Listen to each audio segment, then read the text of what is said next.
What it do, flight crew? FTC. Flight team, stand up! What did I just witness? Jimmy Harrella. Oh, wet bananas. Wet bananas! Did y'all just see that? This is about wet bananas? Right here. This isn't normal. Victor Wembanyama is standing near the three-point line and in one step manages to extend his arm like a selfie stick and pick the ball loose beyond the free throw line. This reach, from where his left foot is to where his right hand is about 9 feet. Which means in just one step, Victor can cover this much space on the court. Nah, that's crazy. If I wasn't familiar with Wembanyama and his freakish length, I'd think the Spurs drafted him. Any haters of wet bananas still, bruh? This dude is not only on 90-plus offense, he's on that Kawhi Leonard defense too. And it looks like he's just progressing, bro. He's going to continue to grow more and more as he gets more NBA experience, bro. We have never seen an NBA player or a basketball player as, like, any type of caliber the way Wet Bananas is, guys. I want y'all to understand and lock in and appreciate Wet Bananas as long as he is here right now, bro. You are about to witness the massive greatness of an NBA player soon to come, bro.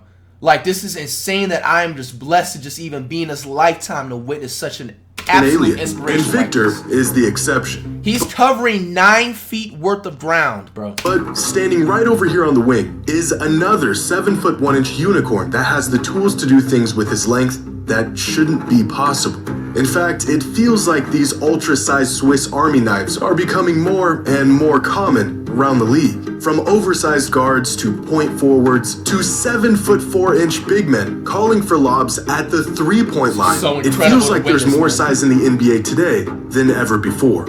Is the NBA getting bigger? Well, there's only one way to find out.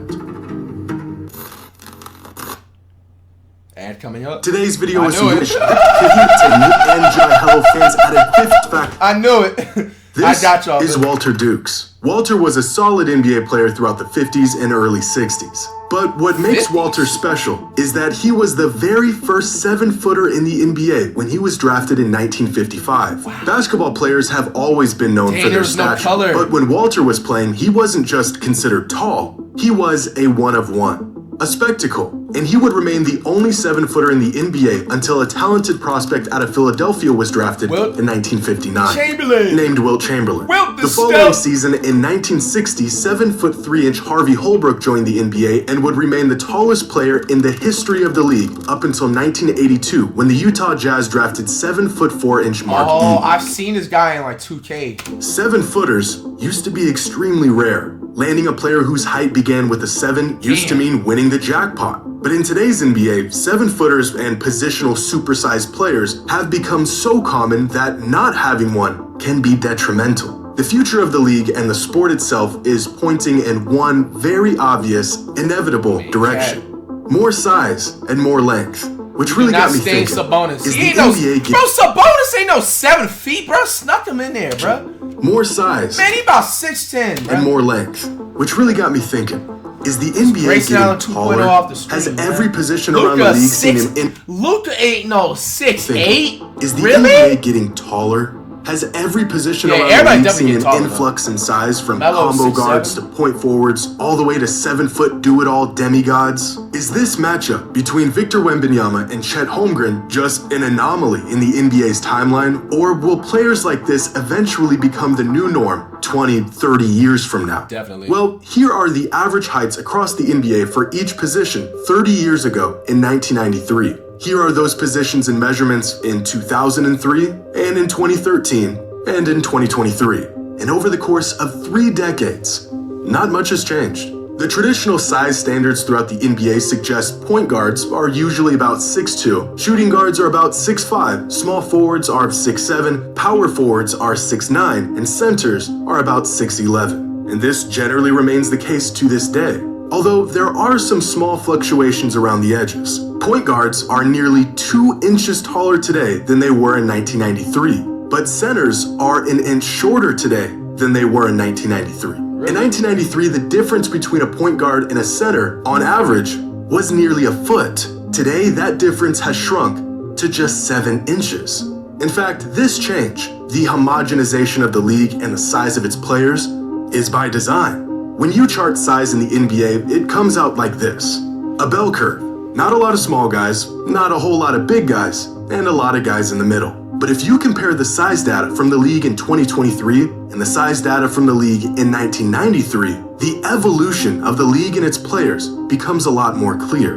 In both of these seasons, the average height of players across the league is exactly the same, 6 feet 6.7 inches. That would suggest that things really haven't changed over the last 30 years. But once you see how that size is distributed, you can get a better understanding of the evolution of the game. Wow. Size used to be almost evenly spread out. You've got your traditional point guards, your traditional rim protectors, you've got your wings and your slashers. They each had a distinct role on the court, and with a handful of exceptions, usually their size determined their role, for better or for worse. But in today's NBA, thanks to advanced analytics and better schemes and more data at the league's disposal, those roles and positions are becoming more and more obsolete. It's not the size that's changing, it's how we value and use size that's changing. In 2023, the most common height in the league is 6'5", and this range right here, the middle guys, the Swiss Army knives, makes up nearly 60% of all players. In 1993, the most common height was 6'9", and those middlemen made up just 43% of the league. The NBA has become condensed, where falling somewhere in the middle of size and skill set has almost become a valuable commodity. And the reason for this is actually very simple. Versatility.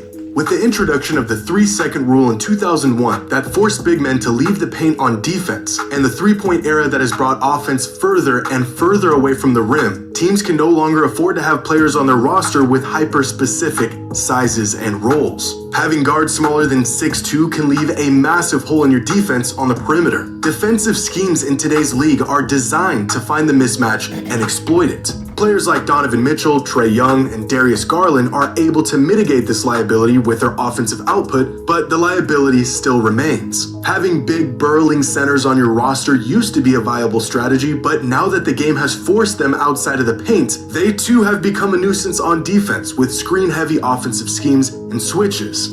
The solution to this problem? Players who fall right in between those two extremes. Guys who are quick enough to defend the perimeter but have enough size to not fall into a mismatch with big men.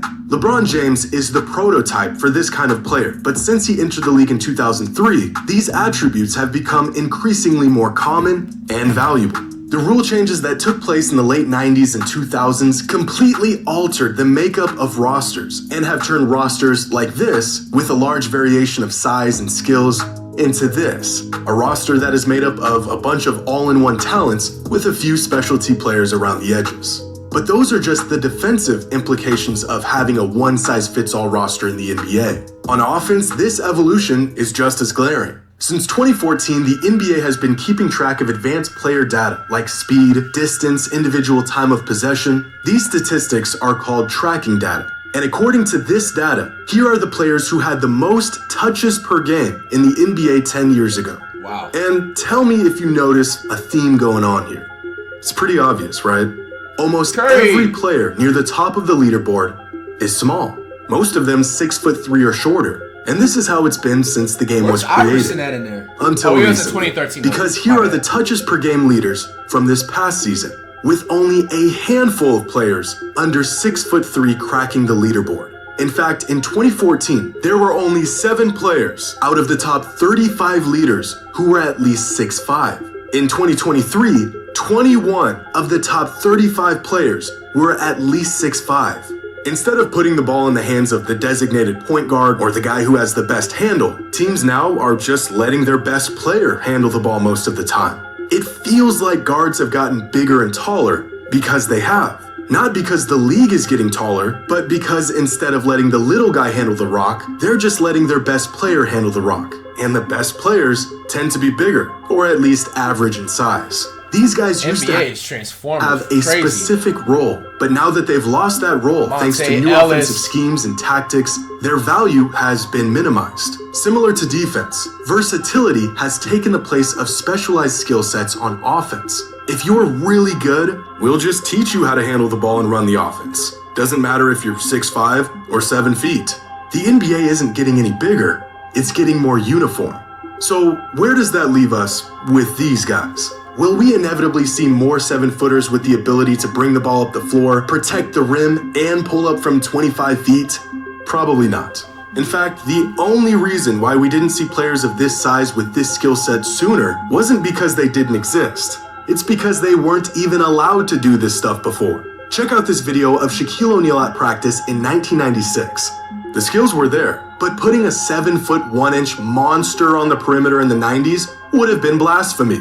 Here's a clip of crazy hell. Nobody even took that risk. 7-foot Kevin Garnett handling on-ball pressure would have been that bad. Check out this video of Shaquille O'Neal at practice in 1996.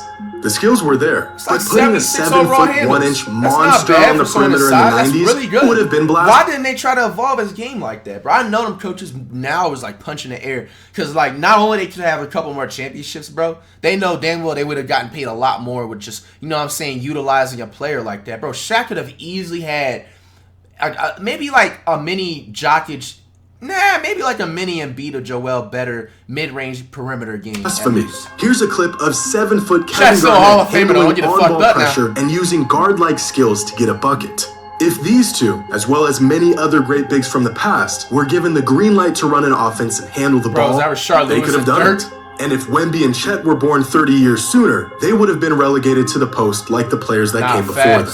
But even with teams moving towards, even searching for players with guard-like skills, finding those big players with guard-like skills is still a tall task. Kristaps Porzingis came into the league as a 7-foot 3-inch wingman who fit well within the Kevin Durant archetype, could handle the ball and shoot it from outside, but over his career he has settled into a more traditional stretch big man role, where he has found vastly more success. Another example is Bol Bol, who has all the physical tools to be like a Chet or a Wemby, and yet 4 years into his NBA career, and we have yet to see him shine in that role. We may not see more players with this particular blend of size and skill for a while. These guys are outliers. The goal here is size and shooting and switchability. If you can get super size with all of those skills, well, that's just icing on the cake. The versatility these types of players provide has, at least to the perception of these teams, outweighed the unique skill sets of players and their roles from the past. With homogenization comes adaptability and switchability. And with this evolution came the extinction of most hyper-specific, highly volatile sizes and roles. And this data right here may demonstrate this evolution better than anything else. It's a chart of every player in the NBA in the 1996-1997 season based on height and weight. And as we touched on before, there was no shortage of variety in the league 25 years ago. Way down here is the smallest player in NBA history, 5'3" Muggsy Bogues. Wow. Pretty confident in saying we'll never see another player like this in the NBA again. And on the complete opposite end of the spectrum is George Mirasan, the largest player in NBA history. Some other outliers include Priest Lauderdale, a 7'4" 330-pound behemoth of a man. You also got 7'6" Sean Bradley. Here's 7'1" 300-pound Shaquille O'Neal. Yao Ming at? But the majority of players. Wow, Jimmy High Roller, bad knowledge. Yo, you missed Yao Ming. He was literally 7'4". Oh wait, this is 1996, right? My bad. 6'9", 230 pounds. And now here is every player from the 2022-2023 NBA season. All those big enforcers that used to live in the paint have been drastically thinned out. The small guys are still around, but not nearly as much as they used to be. And in the place of those players are these players, who are somewhere in between big and small and can do a whole lot of both. The NBA isn't getting bigger, it's actually getting more average. Oh, yeah, and here's Victor Wembanyama and Chet Holmgren. Two extraordinary outliers in a league that has become increasingly ordinary. Wow. Hey, man, what do y'all have to say about that, man? A lot of interesting subjects touched on.